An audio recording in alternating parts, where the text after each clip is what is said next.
Hi families, welcome back to our channel. இன்றைக்கி என்ன அப்படின்னு பார்த்தீங்கன்னா, லட்டுக்கு வந்து பர்த்டே, அதாவது என்னோடய பாப்பாவுக்கு 12 கேக் கட் பண்ணலான்னு சொல்லிட்டு பிளான் பண்ணியிருந்தோம். அந்த வீடியோ தான் இப்போ இதில் பார்க்க போகிறீங்க. நைட்டு 12 மணிக்கு அவள் பண்ண அட்ராசிட்டிஸ்லாம் நீங்கள் பாருங்கள். அவள் வந்து டிவி பார்த்துட்டு இருந்தா. இப்போ டைம் வந்து 11:55 ஆகுது.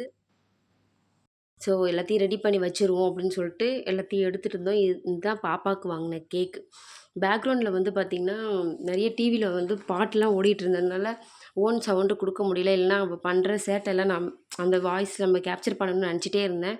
பட் வந்து சாங் ஓடுனதுனால அது வந்து என்னால் இது பண்ண முடியல. பட் கேக் வெட்டும்போது மாத்திரம் பேக்ரவுண்ட் எதுவும் சாங் ஓடாதனால அது மட்டும் ஒரிஜினல் வாய்ஸில் ஆட் பண்ணியிருக்கேன்.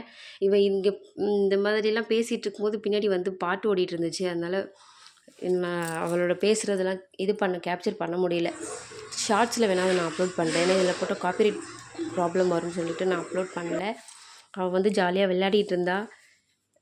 சேட்டை தாங்கலை. ஏன்னா நார்மலாகவே வந்து பார்த்திங்கன்னா, அவள் 2 மணி 1:30 மணிக்கு அந்த மாதிரி தான் தூங்குவா. இப்போ பர்த்டே இல்லை, அதனால் நாங்கள் தூங்க வைக்கல. அவளும் தூங்கலை.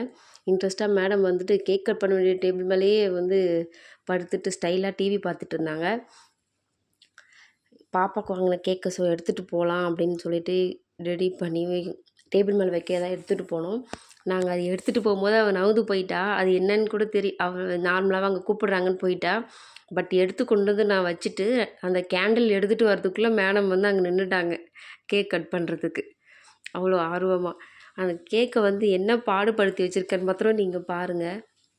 அங்கே பாருங்கள், மேடம் வந்து நேராக நின்றுட்டாங்க. நைஃப் அவங்களே எடுத்துக்கிட்டு, இதில் என்னென்னா கேக் தான் கை பிடிச்சி கட் பண்ணவே இல்லை, அவளே கட் பண்ணிட்டா. கேண்டிலும் பற்ற வைக்கல. கேண்டில் வாங்கினதே வேஸ்ட்டாகிற மாதிரி ஆகிடுச்சு. கேண்டில் பற்ற வைக்கிறதுக்கு முன்னாடியே அவளே கட் பண்ணி வச்சிட்டா கேக்கு. அவ்வளோ ஆர்வம் மேடமுக்கு. எல்லோரும் வந்திருக்காங்கன்றது ஒரு சந்தோஷம். தனக்கு பர்த்டேன்றது இன்னொரு ஹாப்பி அவளுக்கு.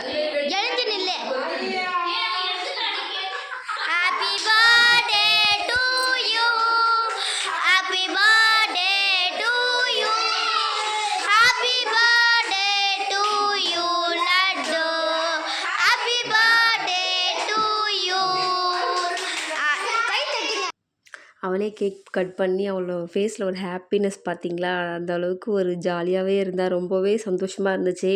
பாப்பா பக்கத்தில் இவ்வளோ ஒரு ஹாப்பினஸ் பார்க்கும்போது. பட் நான் பாவமாக ஒருத்தி அங்கே நின்றுட்டுருந்தேன். என்னை கண்டுக்க கூட இல்லை. கேக் பக்கத்து வீட்டு பாப்பாவுக்கு ஊட்டி விட்டா. எனக்கு ஊட்டுவோம் நானும் வெயிட் பண்ணியிருந்தேன். பட் ஊட்டவே இல்லை. கொஞ்ச நேரம் கழிச்சு அவள் என்ன நினச்சான்னு தெரியல. ஆனால் கொண்டு வந்து ஊட்டினான். கேக்காக ஊட்டல, மேலே உள்ள அந்த க்ரீம் மட்டும் எடுத்துகிட்டு வந்து ஊட்டினான். பட் பாப்பாவுக்கு அதாவது தெரியுதுன்னு நினச்சி நம்ம ரொம்ப சந்தோஷப்பட்டுக்கிட்டு கேக் ஊட்டணும்னு தெரியுது அப்படின்னு சொல்லிட்டு அவள் ஃபேஸில் அவ்வளோ சந்தோஷமாக இருந்துச்சு. ஆனால் பட் அவளுக்கு மட்டும் கேக்கு பிடிக்காது. அவளாக எடுத்து சாப்பிட்டாலும் சாப்பிடுவா, நம்ம ஊட்டினா சாப்பிட மாட்டாள். இதுதான் அவங்க மேடமுக்கு வந்து ஒரு வீக்னஸ் வந்து. அவள் சுற்றி அந்த கேக்கை வந்து பார்த்திங்கன்னா அந்த மாதிரி கொத்து பரோட்டா மாதிரி ஆக்கி வச்சிட்டா. அங்கங்கே கட் பண்ணி அவள் பாருங்கள், அவள் என்ன பண்ணுறான்னு பார்த்தா நீங்களே பாருங்களேன். ரொம்ப வந்து அந்த கேக்கே வந்து பாடாப்படுத்தி வச்சுட்டு அது தனித்தனியாக எல்லாத்தையும் எடுத்து போட்டு இப்படி இருந்தால் யாருக்காவது கட் பண்ணி கூட கொடுக்க முடியுமா? எல்லாருக்கும் அந்த மாதிரி பண்ணி வச்சுட்டா. கேக் வந்து நான் கட் பண்ணலான்னு சொல்லிட்டு நைஃபை எடுத்தேன். சரி 3 ஸ்லைஸ் கட் பண்ண உடனே அவள் நைஃப் வந்து தேட ஆரம்பிச்சிட்டா என் கையில் இருந்ததை பார்க்காம. சரி அதுக்கப்புறம் ரொம்ப இது பண்ணுறாளேன்னு சொல்லிட்டு பசங்களுக்கெலாம் கொடுக்கணுமேன்னு சொல்லி கட் பண்ணிட்டு நான் எடுத்து வச்சுக்க அப்படின்னா அவள் இடையில வந்து பார்த்திங்கன்னா அதை வேறு அவளே எடுத்து சாப்பிட்டுட்டு இருந்தா. டேஸ்ட் பண்ணி நான் ஊட்டும்போது வாங்கிக்கலாம். அது என்ன அந்த க்ரீம் மாத்திரம் எடுத்து சாப்பிட்றா பாருங்க. ரொம்ப சேட்டை தான் பண்ணிகிட்ருப்பா எப்பயுமே. நைட் 12 கேக் கட் பண்ண வீடியோ இது தான் ஃபேமிலிஸ். நான் இன்றைக்கி ஈவினிங் வந்து பார்த்திங்கன்னா மறுபடியும் அகெயின் வந்து கேக் கட் பண்ணுவோம். பக்கத்தில் இருக்கவங்க எல்லாேருக்கும் சொல்லி கேக் கட் பண்ணுவோம். அந்த வீடியோ உங்களுக்கு நான் நாளைக்கு போஸ்ட் பண்ணுறேன். நம்ம சேனலில் சப்ஸ்கிரைப் பண்ணிக்கோங்க. மறக்காமல் லைக் பண்ணுங்கள், ஷேர் பண்ணுங்கள். இந்த வீடியோ உங்களுக்கு பிடிச்சிருந்துன்னா லைக் பண்ணுங்கள். பாய்.